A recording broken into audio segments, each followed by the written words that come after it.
Good evening, everybody. I'd like to call to order the Town of Ayer Select Board meeting for Tuesday, April 19th, 2022.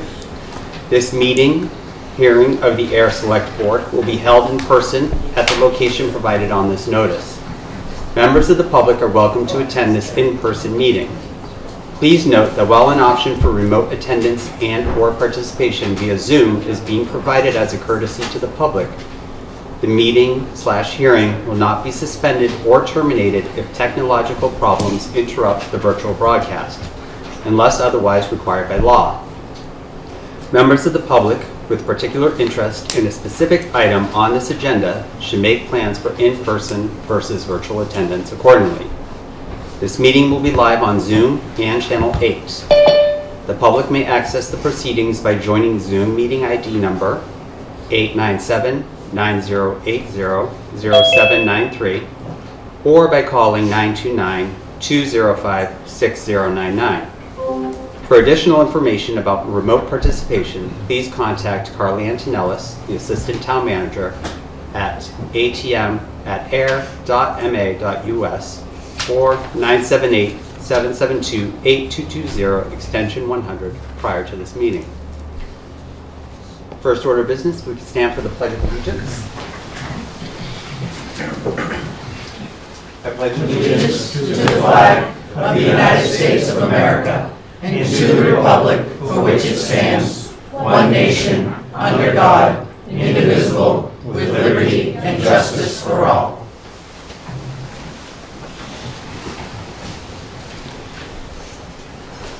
Next up is the review and approval of the agenda. Are there any edits or amendments to the agenda as presented?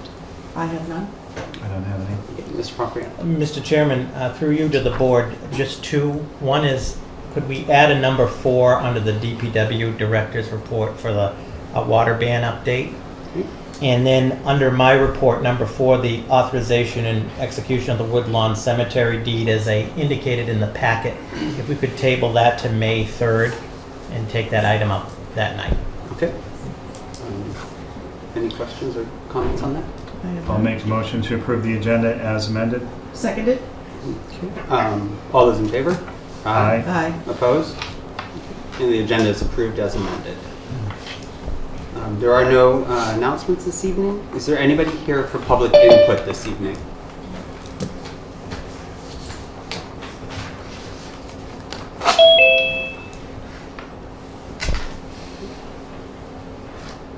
Okay, I'm not seeing anybody online or hearing anybody here. We move on to the next order on the agenda, which is the recognition of Deputy Chief Jennifer Bigelow for the Ayer Police Department. Ms. Propriano. Mr. Chairman, through you, ask Chief Gill and Deputy Chief Bigelow to join the board at the table. And through you, Mr. Chairman, turn it over to Chief Gill for this very exciting and important introduction. Good evening, Chief. Good evening. Good evening. It doesn't seem like it was that long ago when I was here, taking up the position of chief here. So when I did that, as you all know, the deputy chief position was vacated, and I intended to take some time to myself to try and settle in and kind of enjoy the transition from that position to the other. But I soon found out that there wasn't going to be that much time to enjoy because I was so busy with everything going on. My tagline going around the station was, I'm so busy because I don't have a deputy chief, I have to find a deputy chief. So in November, I really started to work with my colleagues around the state to try and find a process that would help me identify internal candidates, because I truly believe that I had internal candidates within the police department. And I ended up with a third-party consultant to help me design a process, and it was a kind of a multi-pronged process. It was evaluative, both from the consultant's end and from my end. And in March, we took our big step forward, and we had what was called an assessment center. And the assessment center was conducted in the town hall on a Saturday, all-day affair. And we had 5 candidates from inside that were qualified to take part in that process. At the end of that process, the consultant gave me some advice, and what they saw in what the assessment center was there were chiefs from all over the state. There was, and then it was a chief that was actually running the assessment center, with the assessors being other chiefs. And they gave me insight into the candidates that they thought that rose to the top.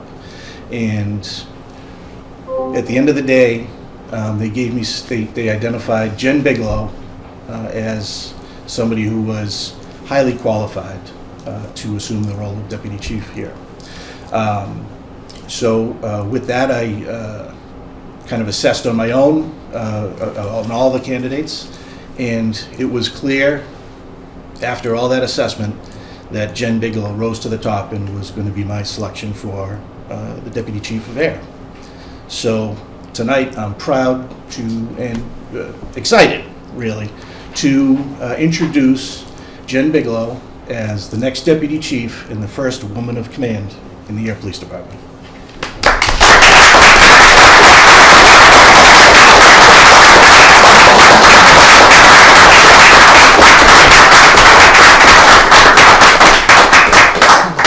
So, with that, there's Deputy Chief Bigelow. Evening. Good evening. So thank you all. Thank you all, and I want to thank everyone, my family, my parents, my children, my husband, his family, both Davis and Bigelow family, that are here, as well as Deputy Chief Bilecki from Groton and her husband. Detective, now soon to be Sergeant, I believe. McGinnis from Shirley and his wife. Obviously, my brother and many here that are, have come to support to me, and they've obviously supported me in this process before I even got to this night. It hasn't. Obviously, there's a lot of preparation in the last nearly 15 years in Ayer, and obviously, clearly, I'm highlighting the last nearly 9 years as a school resource officer. I really have really enjoyed connecting with the community at many different levels. Obviously, you don't connect with members of the school without connecting and building partnerships with everyone in the community. So I'm looking forward to working with Chief Gill to continue that, continue and listen to the voices in all areas of the town, to bring their whatever efforts we can make, to work with them. Scott or Janice? Well, I just want to say, first of all, congratulations. Thank you. But, the deputy chief position in itself is not that old. It was just created not too long, a few years ago, 2 years ago, 3 years ago. I don't know. I've lost a little time. COVID during the blurs pandemic. everything. It's hard to But my find point is time. that, you were the first, and you're near the first female. So we have 2 firsts here, and we have 2 excellent calibers, and it's so exciting. I've heard wonderful things about you over the years. Thank you. So this is very, very exciting for the whole town, not only for you, but for the whole town. I think that we got great caliber going on here. So proud to call you deputy. Thank you. Congratulations. So I've heard a lot about you through the schools, because I had kids Sure. went through the school district, and I think it's a great choice. So congratulations. I know you did very well. Thank you. Thank you. Yeah, I was going to say, most of my interactions with you over the last few years have been around the kids at the school. Mhm. And if they like you, you have to be a pretty great person. That's They're one hard assessing sell. committee that. Yeah, they see right through you. Yes, yeah, absolutely. So congratulations. Thank you. And one of the things I'd like to do tonight is have her formally sworn in by the town clerk, if that's okay with you. Oh, absolutely. Mr. Chair. Madam Clerk?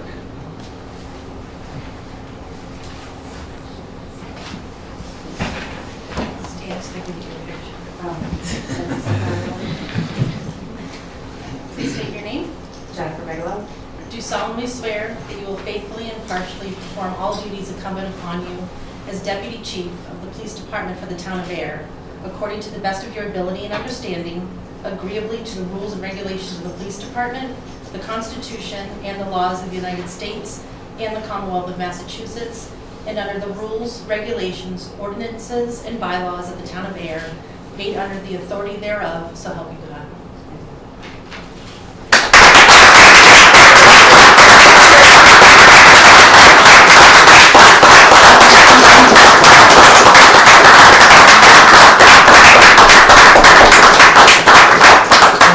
Group photo?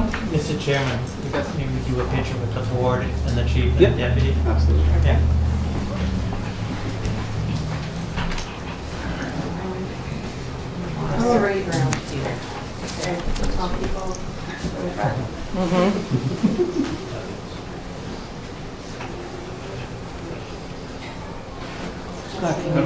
Yeah, that's, I know, that's nice.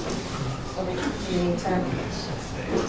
You're front and center. Yeah, yes, Not to I- break it to you. All right, good couple. Very good. Very good. Thank you.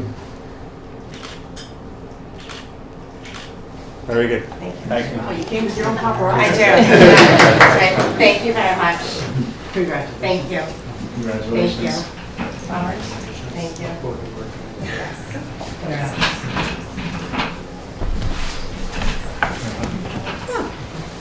Oh, fun to have a nice event. Starting Back with- together and have a fun event.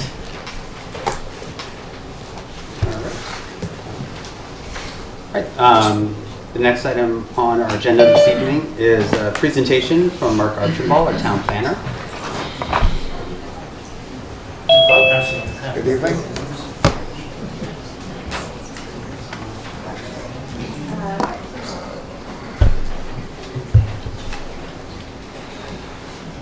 I brought it just in case.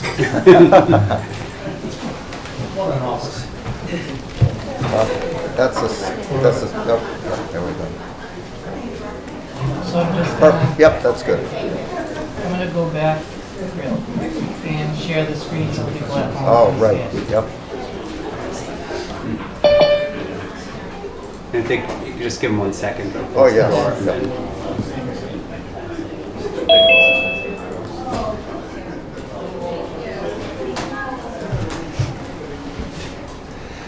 Okay, well, All right. good evening. Good evening. Thank you for having me. What I'd like to do this evening is give a short presentation on the MBTA Communities Act. And first I want to ask, has anybody heard about this before? A little, Or that yes. it's coming? Okay. Next slide, please. Okay, basically what the MBTA Communities Act is, is the most recent attempt by the Commonwealth of Massachusetts to address the housing shortage in the state, especially of housing that's affordable to most people.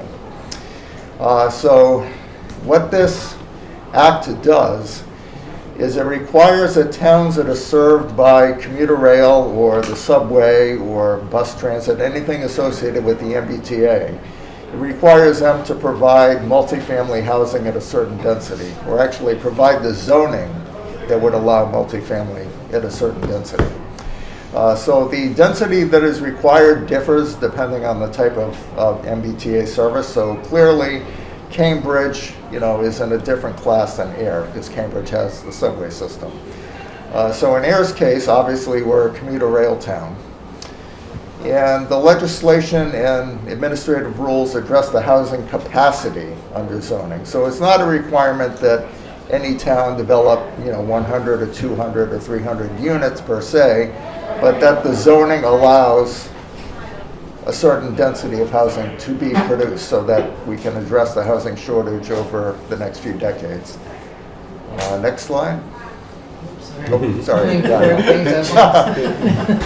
Okay, and on this map, you can see in the dark blue is the core of the MBTA system right around Greater Boston, and the darker green colors are the commuter rail towns, of which Ayer is very prominent there towards the upper left. And the towns that are in the light green also are affected by this legislation. They're called MBTA adjacent communities. And they might be in a little bit tougher spot, which I'll explain in a minute.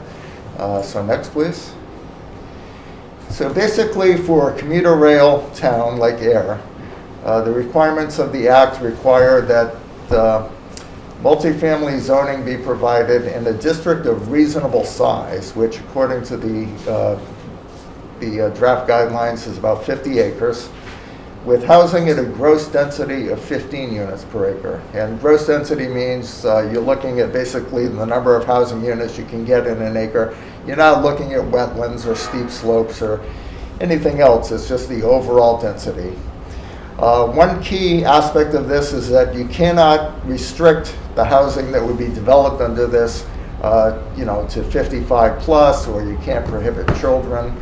It's meant to provide housing for families. So multifamily housing districts must be within 1/2 mile radius of the commuter rail station.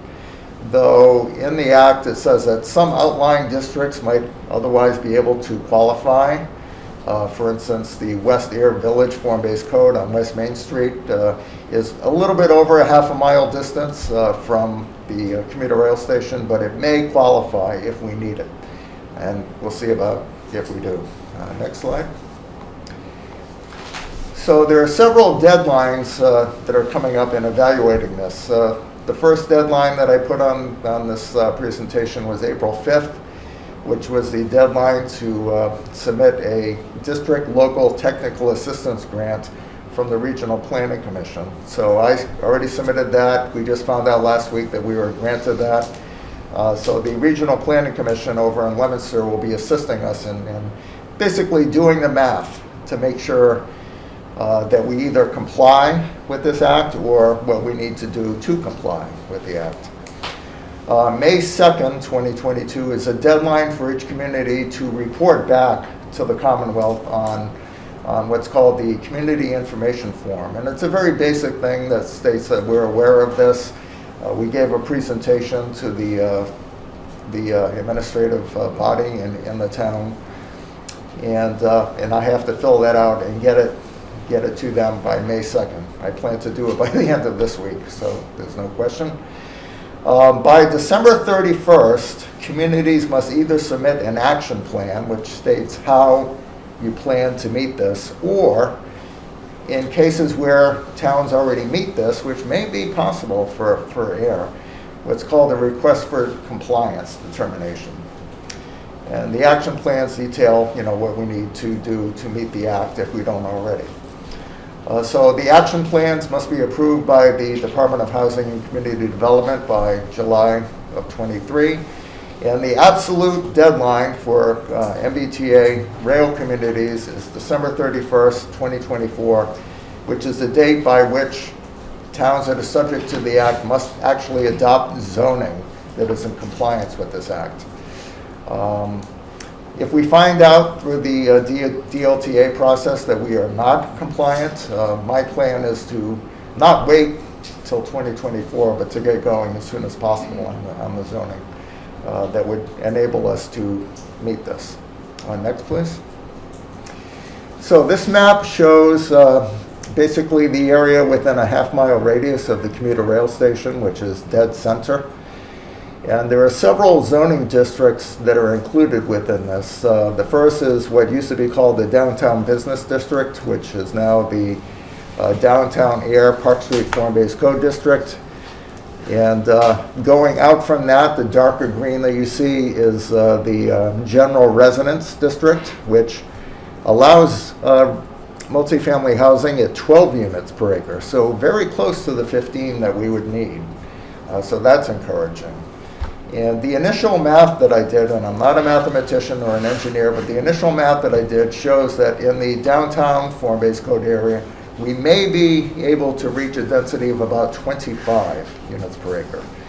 But I want to verify that, because we don't want to go to the state and say, we think we're in compliance, but we're not 100% sure. So that's what this assistance from the Regional Planning Commission will help us with. So there are several options. We have the downtown area that can help us with this, the general residence area, and also the, in pink, off to the left, the West Main Street Form-Based Code District area. So since we only have to meet 50 acres, and this area might be several hundred acres that you see within that radius, I think we're in fairly good shape. Next slide. So again, how is Ayer likely to fare under the MBTA Community Act? I think fairly well, due to what I just mentioned. It's possible that the downtown Ayer Park Street Form-Based Code District might allow a density in excess of 15 units per acre. We can go to the West Main Street Village if we need to. The General Residence District allows up to 12 units per acre. If we had to go to that, what it would mean is that anytime someone proposes redevelopment, say, there's an old dilapidated property and they want to tear it down, that, the new building might allow up to 15 units per acre. That's if we have to go there, which we may not, so we will determine that. So I'm very grateful to the Regional Planning Commission for granting us the technical assistance, which will help us in doing the analysis. Next, please. And well, that's it. So I kept my word and kept it short. Yeah, it's fairly exciting, but I'm also glad to be in a town like Ayer that has thought ahead in terms of multifamily housing.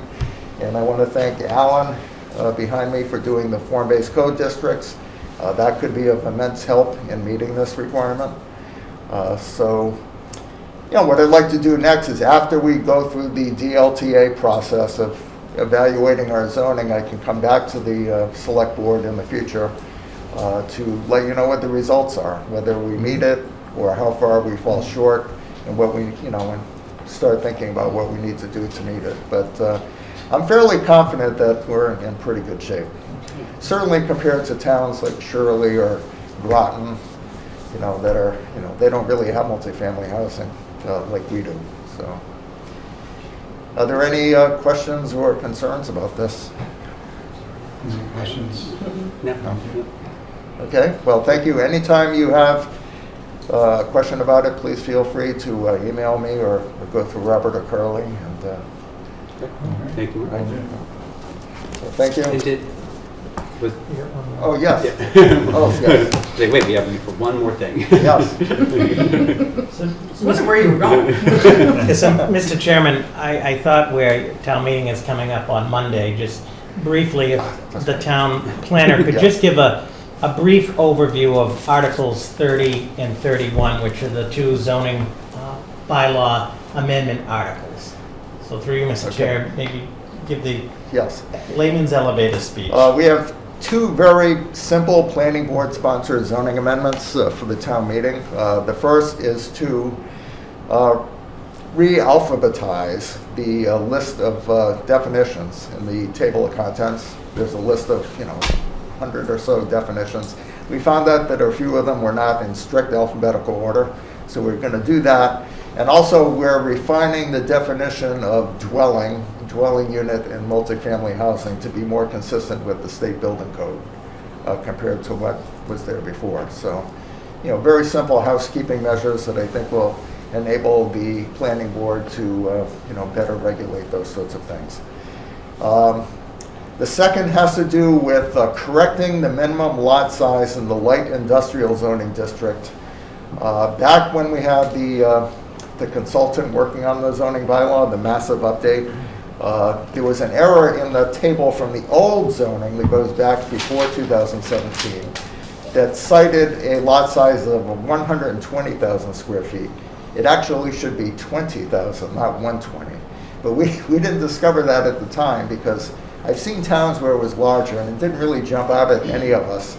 And we recently, just a few months ago, had our first site plan in the light industrial district, and we went, uh-oh, it's really 20,000, not 120. Luckily, that application was not adversely affected by that situation, but we wish to correct it to 20,000 square feet. So, very simple. And we verified, too, that that is the correct lot size because we found old plans that have 20,000 square feet. So between that and the prior zoning, we're confident. So. Any questions? No questions. Thanks. Okay. Thank All right, you, Mark. Thank you. Okay, our next agenda item is a presentation from Chief Johnston from the fire department. Deputy's gonna come up too. Good evening, Chief. Good evening. Good evening, Deputy. How are you? Okay. So this evening, as everyone's aware, we have a fire truck on an article for the debt exclusion for $805,000. So what I'd like to do this evening, we just have a slideshow that's only 5 slides, and just give you a brief presentation at the end. If you have any questions or input for us, we'd be glad to do that.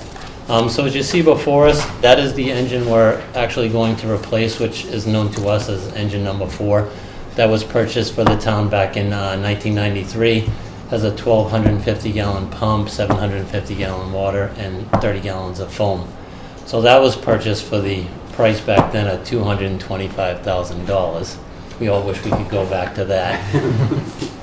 We refurbed it, which we did some upgrades to the minor upgrades to the pump. It got repainted. The electronics, or I should say, the warning lights were done over. They did the undercarriage, like sprayed some rust prevention underneath that, just to make that truck last a little bit longer for us, and certainly continue to meet the requirements.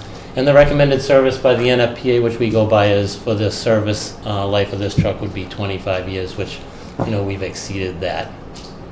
The next slide would be the truck that we just purchased a couple years ago. So this would mirror the truck that we are proposing to purchase. And this truck, as we said, is a couple years old now, a little bit bigger pump at 1,500 gallons, but the same amount of water and foam. And what we try to do with the department is try to mirror them. It makes it, when you end up in either truck, they kind of run and work the same. So of course, a little bit different than 93. As we know, even when we started this process, the purchase went up from around $730,000 to $805,000. It will meet the current standards that we talked about in when you build a fire truck. In our model, which you'll see on the next 2 slides, when we have a structure fire, we deploy 2 pumpers. So I think it's a great question. As firemen, we understand the 2 fire truck theory. So in a standard fire attack, the first engine pulls up if the building's on fire. We pull some hoses off the truck. This is in layman's term. We have 750 gallons, as we talked about, in the pump. The next truck out would be our aerial apparatus that pulls up to the front of the building. They can get ground ladders off of it. You can raise ladders to the roof and ventilate the building. So the second engine comes in, is the one we'll end up replacing. That one ends up, we have 750 gallons, so that would lay from a hydrant, or it could pull up to the scene. They could give that 750 to the original pumper, go back to a hydrant. So the initial 750 gallons is water, as we talked about. If we pull what we would call a hand line, which is 1 3/4, you get about 150 gallons per minute. And so that lasts 5 minutes, maybe 5 to 10, depending on what you're working. If we pull a larger line, which is 2.5 inches diameter, meaning the fire is probably a little bit larger, you get about 3 to 5 minutes working time. So what that second engine does, and both our engines carry the supply hose, which is the large hose off the back end. They carry, your capacity would be up to 2,000 gallons per minute of water. That truck could also go back to the hydrant and pump it if need be. Also, if we have some longer lays, say thousands of feet or hundreds of feet of hose, they could go in the middle of that hose lay and pump to get the pressure up to where we need that. Anything to add, Jeremy? So On the operation side? Yeah, so from the first 2 slides, the piece you skipped real quick was just about when you talked about the NFPA rating recommendation for 25 years. We just happened to have ours done in 2019, and it was shortly after that refurb. So we were still able to keep credit for engine 4. When we get reevaluated and it's going to be 2024-ish, this truck would be too old probably to stay on our rating. So for the average household, you probably wouldn't know a difference on your fire insurance, but for the business community, it would certainly probably make a difference in what the rating would be, going forward for their fire insurance. And then the last slide, the all-important one, what's the impact on our taxpayers? To keep it in layman's terms, like for the residential bill, depending on how everything falls, it's going to be between $12 and $20. So the max we're looking at residential taxes per year, and this is over 20, correct, Jeremy? Yeah, would be $20 for a residential, and for our business, it would be the high end between 21 and 34, and the high end would be 34. So we'll take the higher numbers between or up to 20 for 20 years for our residential taxpayers and $34 max for our business taxpayers. I know that estimate chart, they told us it was done over 20, and they gave me that span, because then if they borrow over a shorter term, it'll be somewhere between those two numbers. Did you have any questions for us over the truck, or any concerns that have been brought to your attention? Anything you would like to add? We'll do this presentation for the town meeting at the taxpayers, and certainly, answer any questions there. If you have any input, we'd be happy to take that. We can certainly add it to the slide presentation. I can't think of anything. I think we get our money's worth. Yeah, Look at the whole. This model's worked 25 well. I years, think whatnot. we're fortunate enough that we are able to stretch out both by refurbishing the truck, and we get 30 years. They're maintained well. They're ours from the beginning, from they're brand new. We're lucky enough to be able to get a service center within an hour from here that can take care of any repairs, because we don't have a certified mechanic, a fire emergency vehicle technician that can work on them. So we're fortunate that model, at least in my 40 years being around, has worked well for us. And I think you're looking at, with these two purchases being the 2020 and then this one being the 2023 being close together, it'll set up for a similar situation what we had with the engine 2 and engine 4, where engine 4 only ran up front for a few years before it was pushed back to be the supply piece. So the current engine, that would be the intent, the 2020, be moved back to be supply. This will be your new attack pump. And that means that 2020 is only going to ride up front, potentially for a handful of years. So it just increases the longevity then of you getting the ability of you to get 25 years out of that engine. Yeah, I think we got to look, as people know here, the ladder truck's not far behind it. In the 90s, we had to do the same thing, unfortunately, but it's just they all reach a life expectancy, and they come around capital when they do, so. And once we're through, really these two engines are done. That's the fleet of engines, and then the ladder truck is the last one really on the structural side. Yeah, and as we know, unfortunately, the time frame, even if this were all to pass, they're looking easily at the fall of 23, unfortunately. It's just production. Even the truck before the 20, that was 19 months, before we got it. That was pre-COVID, so. Have any questions? Nothing. Mr. Chair, just for the public's benefit, and as we're going into town meeting, to just stress on the financial procedural piece. So this is a debt exclusion, and we'll explain this at the presentation, but per the town's financial policies, anything over $350,000 has to go to either a debt or capital exclusion. In this case, it went through the capital planning. Capital planning recommended this to the select board as a debt exclusion. And it's a two-part process. In other words, Article 14 at town meeting, by a 2/3 vote, town meeting needs to authorize the debt exclusion. And then when voters go to the annual town election on May 10th, there's a ballot question. It has to pass the ballot. So just for everybody's benefit, it is a two-part process. Great, thank you. Thank you, Mr. Chairman. Thank you. Thank you.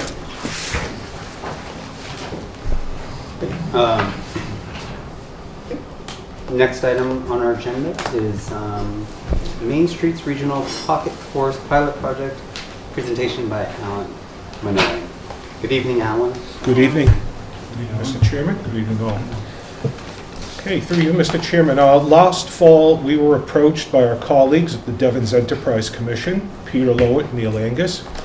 They're pursuing a municipal vulnerability preparedness grant. I don't know if you all recall, I think it was just before COVID, Public Works Department, Assistant Town Manager Ed Tonellis, Town Planner, we did our climate resiliency workshop process, which was great for our MVP. Fantastic. This grant, and they pursuing it, they reached out to us saying, would you like to join us? We'll make it a regional grant, Devon's and Ayer. And I looked at it and I said, all right, I think this may be in the town's interest to do this. And so we are going to pursue it together. What it boils down to, pocket forests. New term for me is pocket forests, okay? Heard of pocket parks, pocket forests.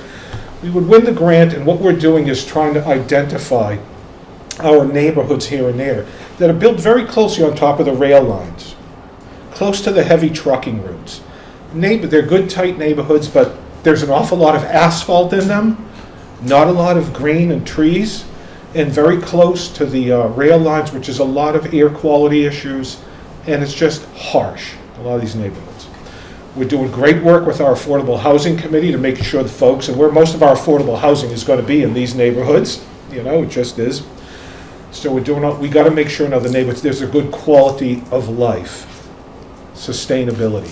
So we're going to identify some of these neighborhoods. The most important part, it's the folks that live in the neighborhoods that are going to design this out, to select where in our neighborhood would we plant these trees, more concentrated trees. What type of species? In other words, to me, the most valuable thing is going to happen, not that they're just throwing money at us to plant trees, but it's going to be a true neighborhood design and sustainability effort. And I think it's going to impact a lot of young people in these neighborhoods, okay, for the future of how they're going to live in these neighborhoods in there. I know we're looking at a number of things with a new trucking study and rail. All this, to me, is going to factor together. So we'd like to get your support in submitting the grant application. It's competitive, as they always are. We don't know if we'll win or not, but we tend to be in the game to win when we submit. And with your letter of support, it'll put us in an even more favorable position to compete and win. And so I appreciate it. We appreciate it if you are so inclined to provide us a letter of support for that grant. Questions? I have a question, but I just want to say that I'm always for applying. Who hates Did you trees? say For trees? trees, just trees. Yes, for trees. But no, I'm always for applying for grants. Yes, absolutely. But no, I think this sounds like a great idea. Yeah. So. And we are a designated green community, a designated MVP community. And I also want to say, just credit Mark Wetzel and Dan again. To me, which is one of the great little bit of a secret, the new tree management plan that was recently completed, I encourage the public and them to go out and check that out. Wow. So, open space and recreation plan, all these things we did, built on, so we can continue to carry through, make the quality of life better in these neighborhoods for everybody. So, thank you very much for your consideration. Absolutely. Okay. Do we Yeah. make a motion? So I'll make a motion that the select board authorize the release of the letter of support for the Massachusetts Office of Energy and Environmental Affairs Municipal Vulnerability Preparedness Grant application for the Main Streets Regional Pocket Forest Pilot Project. I will second. All those in favor? Aye. Aye. Opposed? Whew, that was The motion That passes. was Thank you very good job. much. Thank you, Alan. Yes. Got it.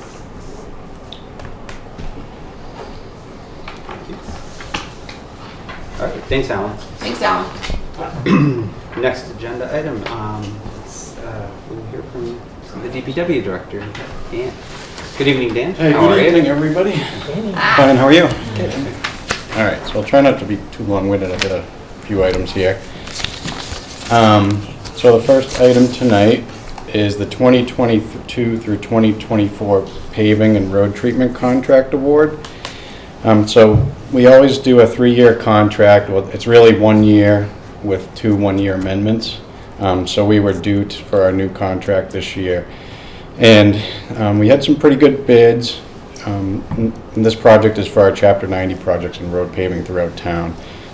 Just stepping back a little bit. And we had pretty good bids, and once again, PJ Albert was our low bidder. They've been doing our paving for as long as I've been here, as long as Mark was here. For a long time, they've been winning our bid. And they've done a great job for us. And then we also put in the bid, we put in some road preservation measures. So we have crack sealing and chip sealing, rubberized chip seal. And so we might try to do a rubberized chip seal on a road. I know they do it over in Harvard. We've never done it in Ayer, but maybe pick a local road that's flat, that's not heavily traveled or something, and see how it works. Maybe it's something we can use in town to extend the age of the road. So, anyways, based on those bid results, PJ Albert was the low bidder for the base bid, which is the road paving. And then for the rubberized chip seal, it was All States Construction Inc. So I'm requesting the board vote to award these two contracts, the paving contract to PJ Albert and the rubberized chip seal to All States Construction Inc. for FY23. This is just the award, it's not a contract. Questions or? No questions. I'll make a motion to award the road paving contract to PJ Albert and the rubberized chip seal contract to All States Construction Incorporated for fiscal year 2023. Seconded? Okay, all those in favor? Aye. Opposed? Okay, motion passes. Okay, thank you. Item 2 is the Woodlawn Cemetery regulations and fees. So April 4th came and the town assumed ownership and operation of the Woodlawn Cemetery. And under that, we need to have some regulations and fees in place. And we don't have a cemetery commission yet, assuming that has an affirmative vote under the May 10th, then a commission would be appointed by the board, is that right? Yeah. Yeah. So at this time, the board is the rate authority for the Woodlawn Cemetery. So I put together some regulations and fees, which are basically the same ones that were in place under the Woodlawn Cemetery Company. And those will be kind of used as interim regulations and fees until there's a commission in place to go through and do a detailed vetting of regulations and fees that are appropriate for the site. So I'm requesting the board vote to adopt the fees and regulations for the Woodlawn Cemetery as presented in the packet.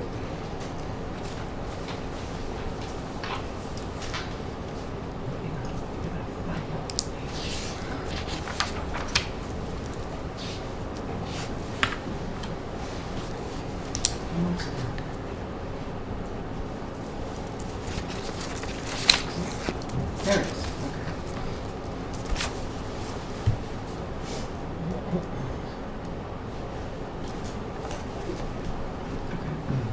Any questions? Or? No questions. No, I don't think I have any question. Oh, I guess I have one. Yep. So we're going to adopt these fees for now, and then if the vote goes well and we get to appoint a commission, they could come back and re-review the rates. Yeah. Okay, Correct. I just want to make sure. Mhm. Okay. I'll make a motion that the select board adopt the fee schedule for the Woodlawn Cemetery as presented in the packet. I will second. Okay, all those in favor? Aye. Aye. Opposed? Okay, that passes.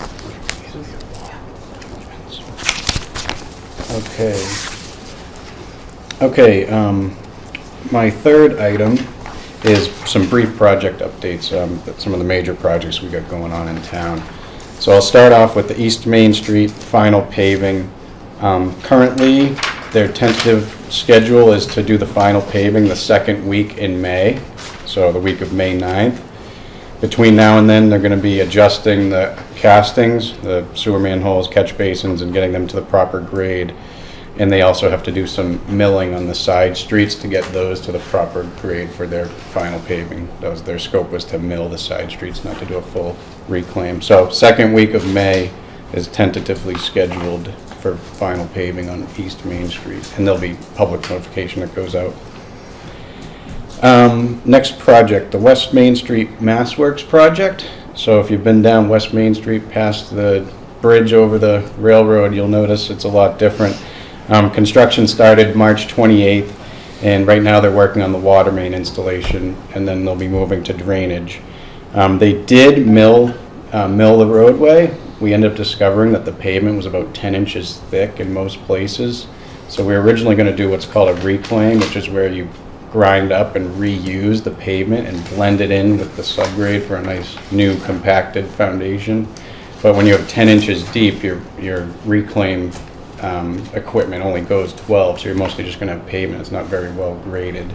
So we changed our plan to do a mill and then an overlay. So we did the milling now so that digging the trench, you won't be digging through as much asphalt, and putting in temporary patch won't be as thick either. So you'll notice it's milled out there now, and now they're continuing with the utility work, the water main.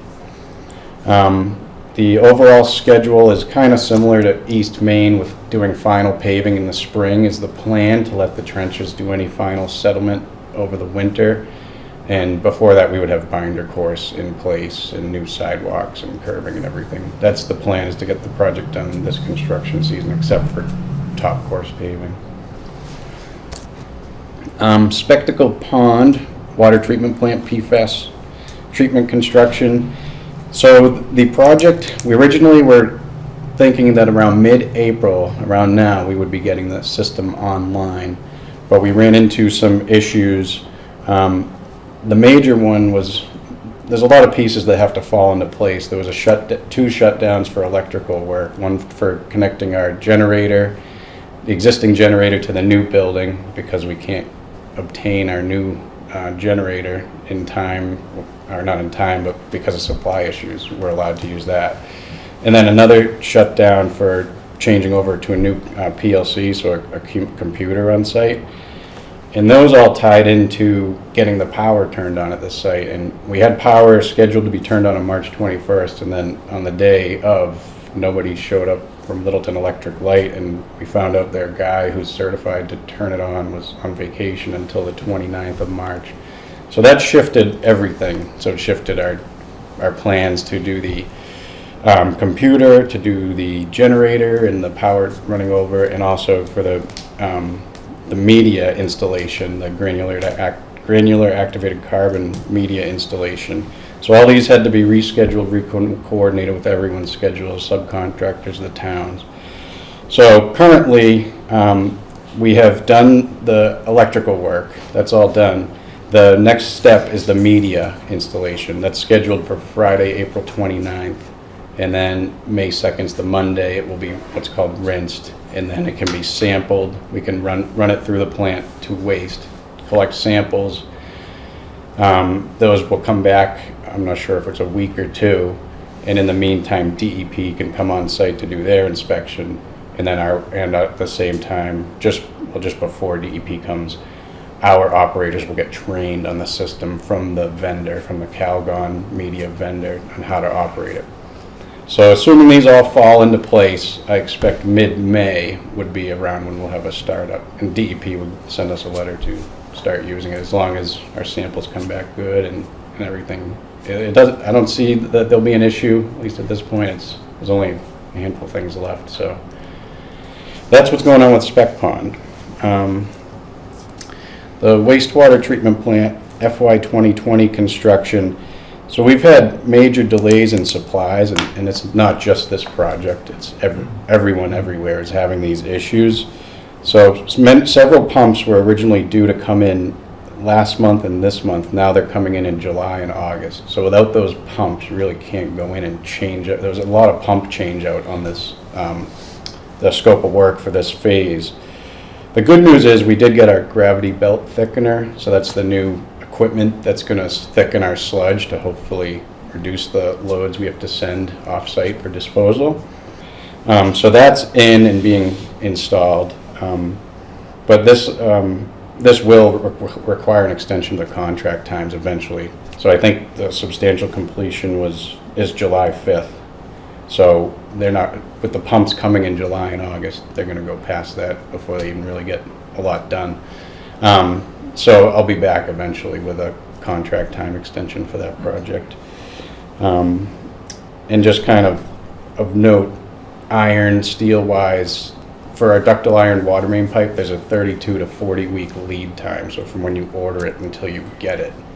So if you order it now, you're getting it next spring, pretty much, or winter, but winter to spring.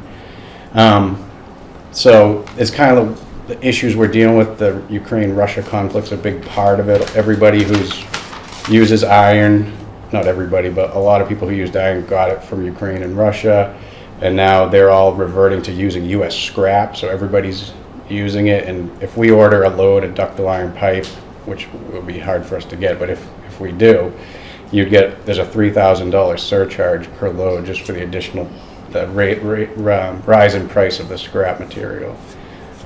So right now the steel iron world is difficult. Okay, So that's FY 2020 wastewater plant construction.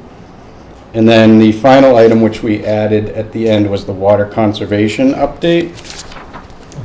So today we did send out a notice about the water conservation, which you might have seen. And it's basically the standard conservation measures that are required by our Water Management Act permit and in our rules and regs. So right now there is no drought. It's a normal status everywhere in the state if you go to the drought monitor on Mass DEP's site. And like I mentioned, the measures in place are our standard measures required by our Water Management Act permit, and which was voted on last year to revert back to, because prior to that we had the PFAS issue, so the Grove Pond wasn't pumping as much, so we had to really conserve more than our normal measures. So that's where the water conservation, the current status of it is. So we just are continuing with our normal procedure, which the board voted last year to keep on going. So odd even, and at nighttime from 5 p.m. to 9 a.m. Yeah. Essentially, there's a few other points, but yeah. So there was a lot of updates. I don't know if you have any questions or. One question, one comment. On East Main Street paving on the week of the 9th, is the road going to be closed for the entire day, or is there going to be one-way traffic? They haven't submitted a traffic plan, Okay. but I would anticipate it might be kind of like when they did, I think when they were reclaiming half of the road with a detour, they kept detouring over here and over to Groton Harvard. Something like, I would expect something along those lines. Maybe they do half of it with a total shutdown and the other half. Thank you. Yeah. And the comment is on the water ban, as the title went out. I would change that to water conservation for the summer. It sounds a little soft. Yeah. Okay. Okay. That sounds good. Mr. Chairman, through you, just to piggyback on Selectman Hood's point, if we could change it to conservation and maybe put some statement that this is a reversion back from the more stricter This is that the we had. normal way of business. Yeah, just to clarify, Dan, for the public, Yeah. that we had last year, a much more stringent ban, if you will, because of the PFAS issues. This is a reversion back. Mm-hmm. Yeah, last year I was. can work with you. Last year was this too, but yeah. You know what I'm saying? Prior to that, Yeah. I get you, to make sure that everybody Yeah. understands this is the status quo Right. that we always Yeah. have. Yeah, Right. right. Yeah, and to Selectman Hood's point, conservation, Yeah, okay, thank you. we can do that, okay. All right, thank you. That's all. Thank you. Any other questions? Thank you. Thank you, Dan. Okay, thank you. Nice to see you in person. Yeah, you too. All right. I'll see you for the ES. Our next agenda item is our town manager's report. Ms. Pombrian. Mr. Chairman, members of the board, good evening. Under the administrative update, you have in your packet the warrants that were reviewed and approved since the board last met on April 5th. In terms of the administrative update, obviously the full focus remains on final preparations for town meeting on Monday, April 25th at 7 in the high school auditorium.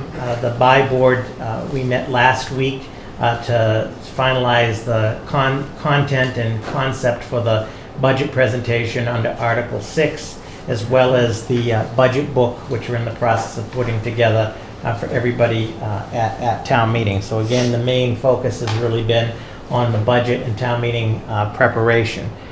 Additionally, as the board is aware, we've started the hiring process for the assessing administrator. The assessing administrator is going to retire on June 30th, so we've started that process, and we'll keep the board updated as we move through that process. As the board knows, finance manager, Mr. Ponte, is in place, started on April 4th. We'll also be starting the benefits and payroll manager process shortly, as well as we have another retirement coming up. And also, after perhaps in one of the meetings in May where we get some more of this information together, I want the board to know that we have been actively meeting regarding the senior center project. As the board will recall, the issue was tabled at the town meeting in October of 2020. We have been meeting internally monthly on this, and I really think we'll be at a position. I'd like to have an update for the board and the public's benefit as to where we're at in some of the challenges moving forward. I also met today with Mr. Aponte and the ARPA consultant from CLA. We had our initial meeting. As the board will recall, the board has authorized $600,000. We received $2.4 million in ARPA funds. Of those funds, $600,000 for Westford Road per the select board for the sewer. But as the board is aware, the contract did come in lower than anticipated, so we probably will not need to use all of that. Then there's $700,000 that the board authorized for the Spectacle Pond water transmission, and then there was just $15,000, obviously, for the consulting services for CLA. The next step, I'd like to come with Mr. Aponte.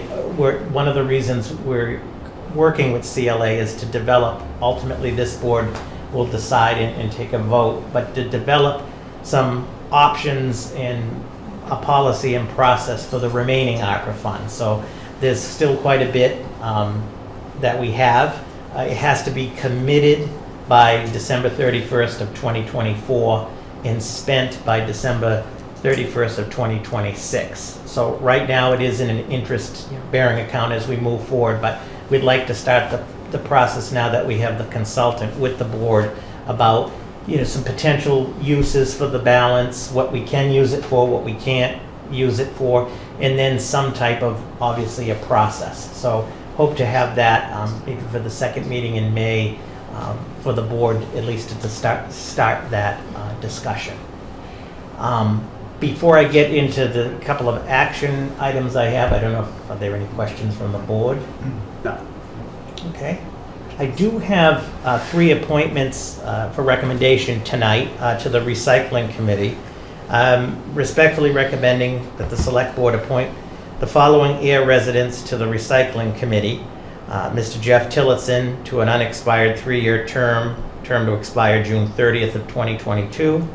Ms. Bonnie Tillotson to an unexpired 3-year term to expire on June 30th, 2023. And Dr. Scott Murray to an unexpired 3-year term to expire on June 30th, 2023. And all 3 individuals approached the town.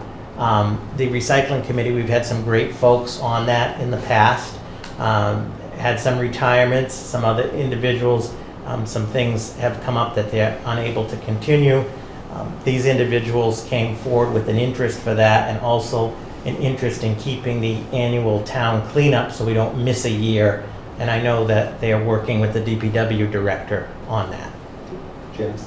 Quick question.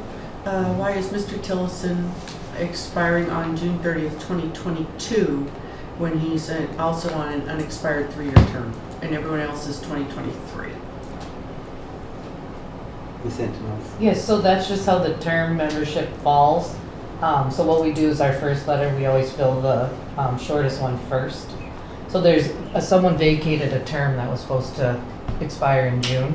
So he's filling the balance of that term. Oh, okay. And then he'll be eligible for reappointment in June. Okay. Yeah. All right. I just wanted, because it said to an unexpired Yeah. 3-year term, and that's the way Yeah. the rest was worded, so I just wanted to clarify that. Yeah, Okay. he'll be eligible for appointment for a full 3-year term in June. Okay. Yeah. All right. And the board has their 3 letters in the packet.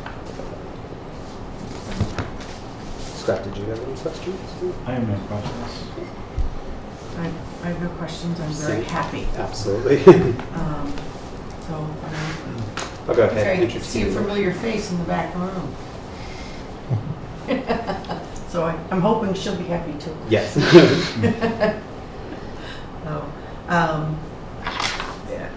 I'll make a motion that the select board appoint the following members to the recycling committee: Mr. Jeff Tillotson, Ms. Bonnie Tillotson, and Dr. Scott Murray. with the expiration dates as presented. I will second. Okay, all those in favor? Aye. Aye. Opposed? Okay, the appointments pass. So when is air cleanup day? I would like to shoot for May 14th, if that works. I'll check. Saturday, May 14th. The day before the Janice Bresnahan run, so we'll have the streets nice and clean. No, there you go. That's true, right? Okay. Thank you. Thank you. Thank you, members of the May board. 14th, May 15th is a run, May 10th is town meeting, so Busy spring. busy week. All right. And then number No, May 10th is election, I'm sorry. Sorry. Mr. Chair, just number 3, briefly FY23 update and town meeting update. And in the packet under my memo, I really just wanted to highlight a lot of the dates and where the information is accessible. As the board is aware, it's obviously on Monday, April 25th at 7 p.m. at the high school auditorium. We have started the articles of the day have started. All of the material related to the budget and or town meeting is on the website, and we continue to populate that. If there is something that, or a link that doesn't work or something, let the town manager's office know. If there's some type of information beyond what is there that folks are interested or need, please contact us. The warrant has been printed, it was posted, it's being processed to arrive at all of the houses and households in advance of town meeting. And I think that we are going to be I know that we're in good shape for that. All departments or folks that have presentations, slides and materials, those will be to Cindy by this Friday in preparation for that. I just want the board to know when the board met, Article 6 is the omnibus budget. As usual, we have a brief presentation on the budget. Again, it's more of a higher level. We've been doing a lot on the budget, higher level. There will be a specific slide or slides, no more than 2, focusing on the new positions in the budget and those impacts. So we're looking for that, and it's been a collaborative effort. Selectman Hood's the chair of the board, and Mr. Smith has been involved from the FinCom. So we're looking forward to that. I will have slides on each of the contracts, and this says in the warrant, we have 3 contracts, fire, sergeants, DPW, that shows the cost impacts to that. Article 14, as Chief Johnston and Deputy Chief Janiskevich will be prepared. There's a brief presentation, somewhat similar to tonight for town meeting, on the needs of the trucks, but also explaining the debt exclusion process as we move forward. Lastly, there are 2 articles in the warrant that have all of the capital that was recommended by the capital planning committee to the board. So the board is aware. Departments will be prepared to answer any questions on capital. There will be a slide or 2 available. A picture sometimes speaks more than anything, so we will be in good shape. And as the town planner mentioned on the zoning bylaw articles, the planning board will make a brief report, which is required on that. So I know that the CPC also has a very brief presentation too they have some exciting projects this year. So I think we're in good shape. I don't know if there's any questions from the board, but we're looking forward to Monday night. It is. No questions.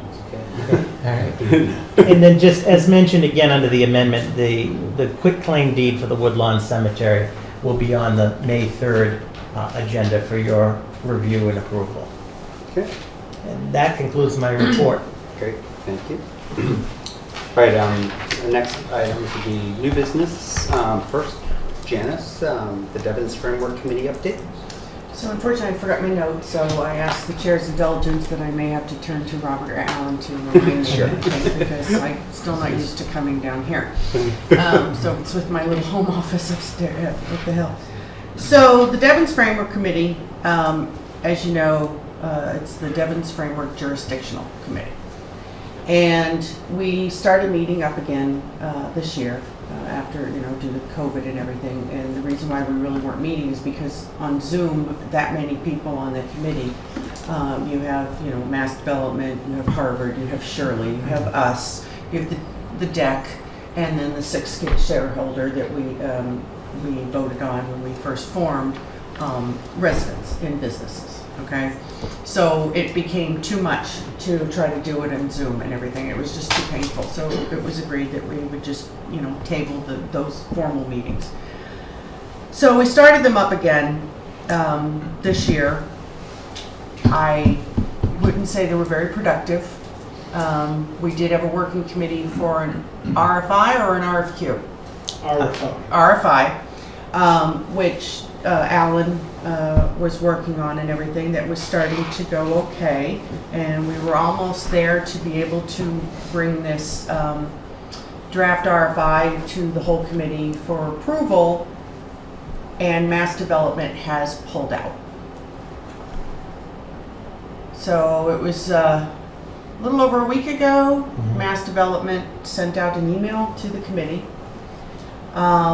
saying that they will no longer be participating in the Devon's Jurisdictional Framework Committee. That is per Chapter 498, which this is correct. The state is not looking for a report until about 2032. So we really wouldn't need to meet again until 2030. So that ended that. So the committee, which was left of it, we had co-chairs, was Jessica Strunken from Mass Development and Victor Norman, or is it Norman Victor? It's Victor Norman. From Harvard. We're the co-chairs and I'm the vice chair. So he called the meeting for last week, and we all met and discussed this, very upsetting event. We did not take any votes because we did not have the correct quorum, which ironically there were 2 meetings this year on the quorum to vote on a quorum, which is why I said this year wasn't being very productive anyways. And when we first started, there was the whole Hatfields and McCoys still fighting the 2006 war that went on between the old J-Boss. So, it's been really a lot of fun. So we couldn't take a vote. We have called a meeting for this week to send a letter to, who is it, the name? The chair of the Mass Development Board of Directors, Secretary Keneally. Keneally, yes. Basically asking why. What has happened. And, we really do need them at the table. Now, there's conspiracy theories. Obviously, somebody wasn't getting along with somebody. It's basically what happened. Okay? And that much I know. That much I know. As to what exactly happened, no idea. Okay? It's been quite painful. Over this time trying to get this. So that is the update. So what is also would be nice is if this board would consider sending a letter to Mass Development. I believe the select board at Harvard was going to be asked, and also in Shirley, as to basically saying why. Now, we have the new director of Mass Development. No one's met. He hasn't come to Ayer. He hasn't come to and hasn't come to Shirley. He hasn't come to Harvard. So the person's never had a sit down with any of us to kind of talk about this. Now, we have some that think that, the 10 years is happening tomorrow, okay? And so they're tripping over themselves trying to get everything done. And then, of course, we have you have to lay out a plan. You have to find out what's going on. If we were to take back the property tomorrow, if everybody got back their historical lines tomorrow, you got a lot of 21E properties out there, okay? And it's a big mess, all right? So there has to be some type of a plan, and realistically, the hope is that maybe we could barter and hey, I need 50 feet over there, and I'll give you this 75 feet. You know what I'm saying? Because of how the lines are now going through buildings and whatnot. So I'm requesting that this board consider sending a letter also to Mass Development to say, hey, what happened? We'd like to bring you back to the table. The other thing that's obviously going on is the Vicksburg Square issue. So Vicksburg Square, as we know, pretty much 75% of Vicksburg Square is in the historical lines of Ayer. About 25% is in the historical lines of Harvard, okay? It's come up before and not been approved. As you know, super town meeting has to meet in each town on the same night. That's problematic in itself. But it also has to be, if one town says no, that's it. Every town has to agree. Now, don't anyone misunderstand what I'm saying, okay? Because certainly everyone has the right to say yay or nay, okay? That is not what I'm attempting to say in case it comes out of my mouth wrong, which has been known to do. The problem is that is everyone at each of these meetings getting the same information, okay?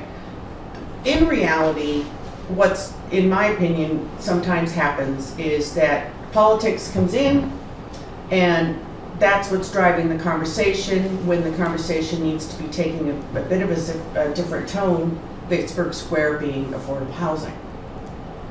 Can we change the tone? So, you know, you have everyone running around, even representative from Mass Development running here, running over Shirley, running over to Harvard, trying to, you know, get the arguments out there and everything, and it becomes pretty problematic. My desire, and what I'm asking the board to consider, is having Harvard and Shirley and Ayer have a sit down together, okay, and discuss whether or not it is possible to change the rules and say, you know, what the people want. In other words, if the majority of the people want it as a whole, that maybe that should be considered. And the reason why I'm asking it is because we do have a housing situation going on in this state, in this town, in this country. We certainly know what was going on last year. Very upsetting. This board being asked to do something, and unfortunately we couldn't. We just couldn't. So now we're in a situation where there are some that believe that the jurisdictional lines of Devens should be solved prior to creating housing. So now, if the jurisdictional decision is not going to be made until 2032, 10 years from now, let's now go into reality. Okay, 10 years from now, the decision's made, okay, property's decided as to whoever it's going to go to. Let's say everyone gets back their historical lines. Now, the discussion of affordable housing and what we're going to do is another 2-3 year conversation, and then if there's a positive decision, you're talking another 2-3 years before anything is built. What I would like is, you know, I'm not saying we're going to be able to get anyone to change their mind as far as the rules, okay? But what I would like is to have a conversation with these two towns. It would be public. Let the public see what's really being discussed. Are we waiting for a political line to be decided on?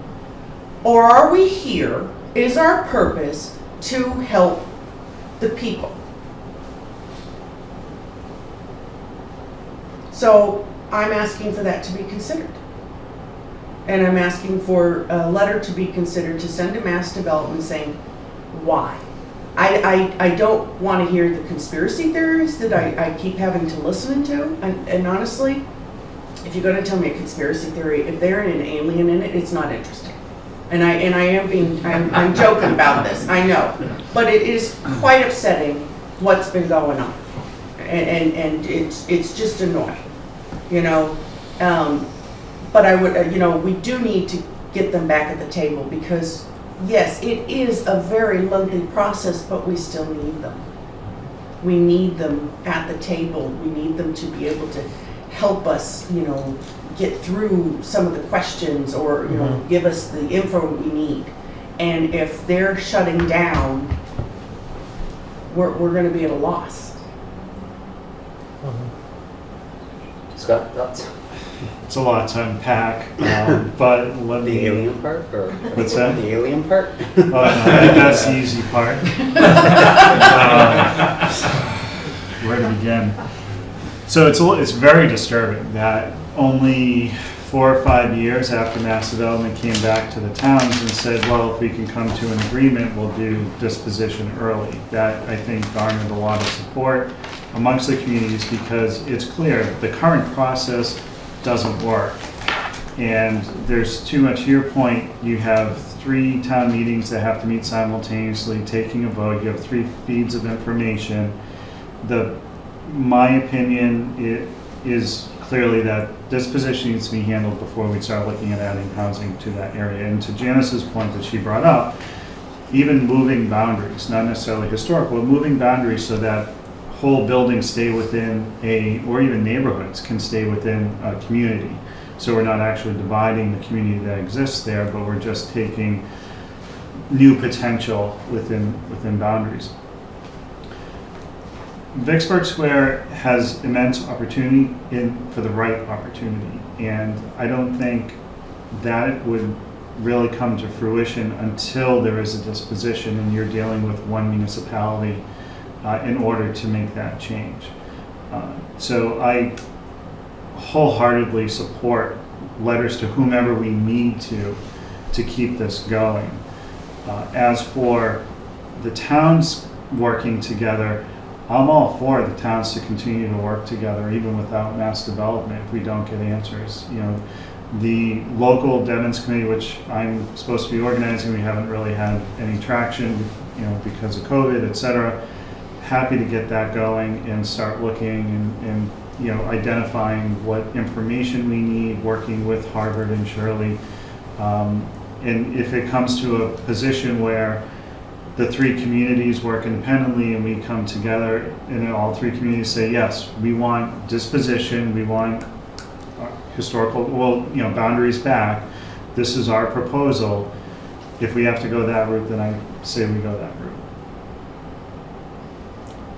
Well, I would, yes, but I would also like it if we could get the 3 towns to sit down and come back to, you know, a more pragmatic decision as to completely agree. how, you know, that this is just crazy. This is just lunacy.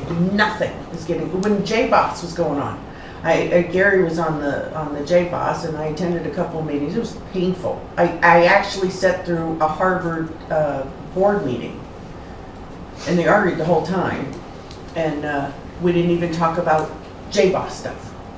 I mean, it's just, you know, if you're gonna come in, you know, I leave work early to attend these things and I don't have a problem with that. Yeah.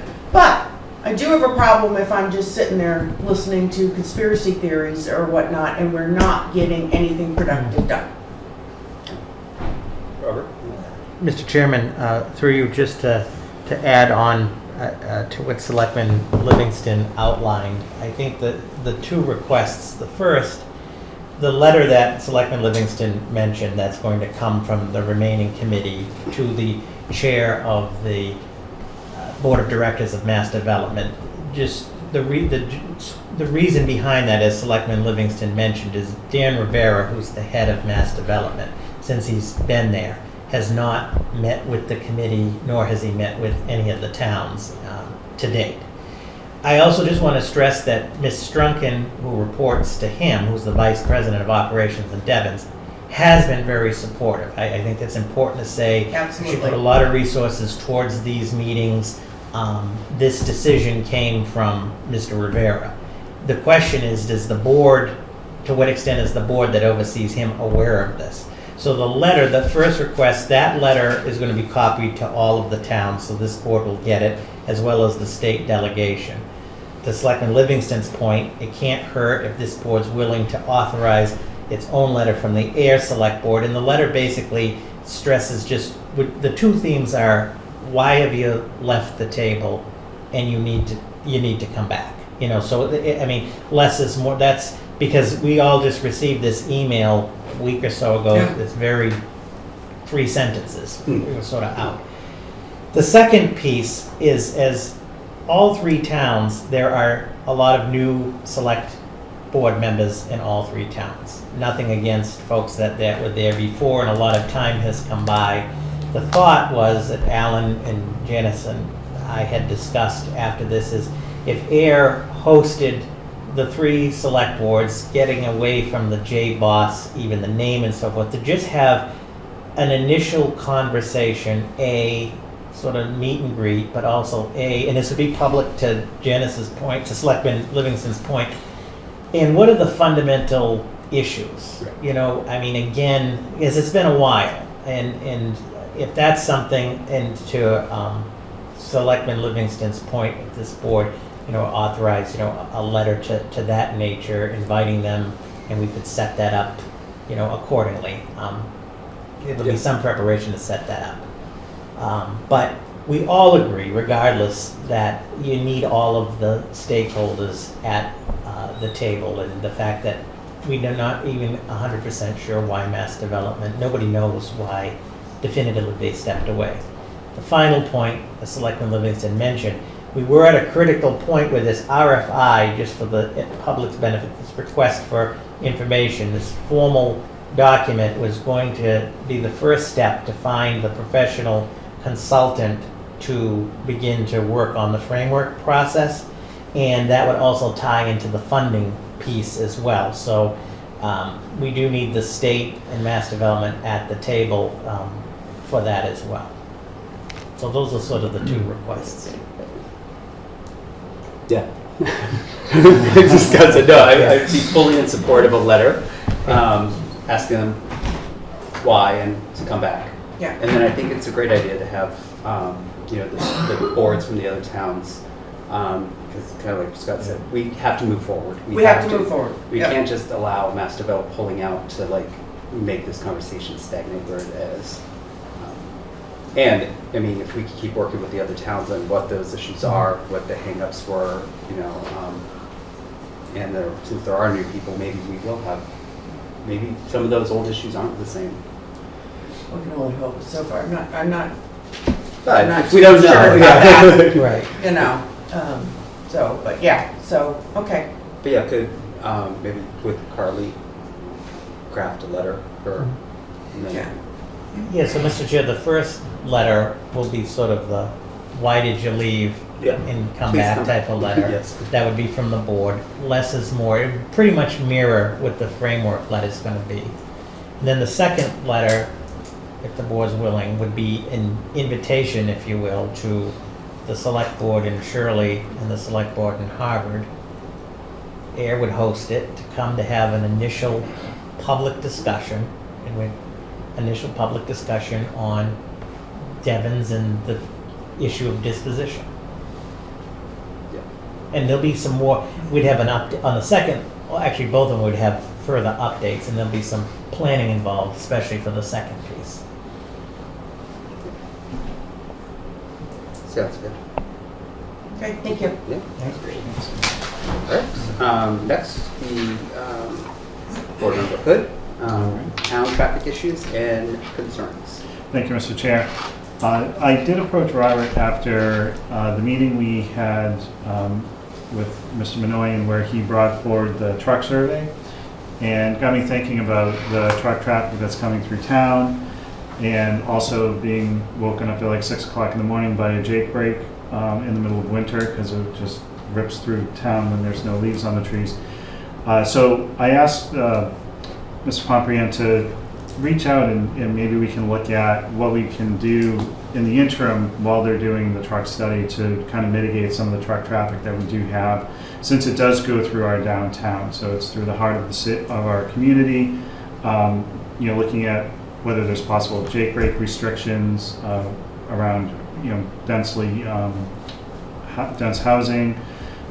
Even speed enforcement is another one. You know, if we maybe try and utilize some overtime on the police force, you know, give that opportunity to just really force the truckers to rethink as they're coming through town, that they're a little, you know, more understanding towards the people that they're driving through, as opposed to just barreling through town, because, you know, they come over the bridge, it's 25 miles an hour, 9/10 of them are not doing 25 miles an hour, carrying cars, etc. So I asked to put on just to kind of bring that up, so we're going to start looking at that. I'll provide an update when we have some more information. Just to add on, and I think that we this was talked about a few years ago, but what about a speed bump? Because that does, you put a sign saying speed bump ahead, and that does help. And especially since you've got so many crosswalks when you're going right through here, those speed bumps, I'll tell you, they're brutal. Like they have them at Hanscom because they have them like every 5 feet. Yes. But I mean, those things are brutal. They're just temporary things that you can put down. But that wouldn't be a bad idea. So just to kind of add on to what he's brought up. Yeah.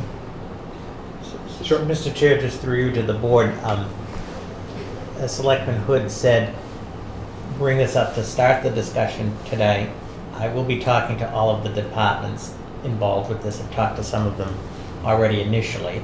I'd like to get some initial, information and ideas together, and then come back to a select board meeting, perhaps the second one in May is what we were thinking, obviously before summer, to have some more information and to see what can we do, what can't we do, and some of the things we can do, what's involved with that, because it definitely is an issue, and we want to see what we can do in terms of solutions. So we will have an update, a more detailed for May.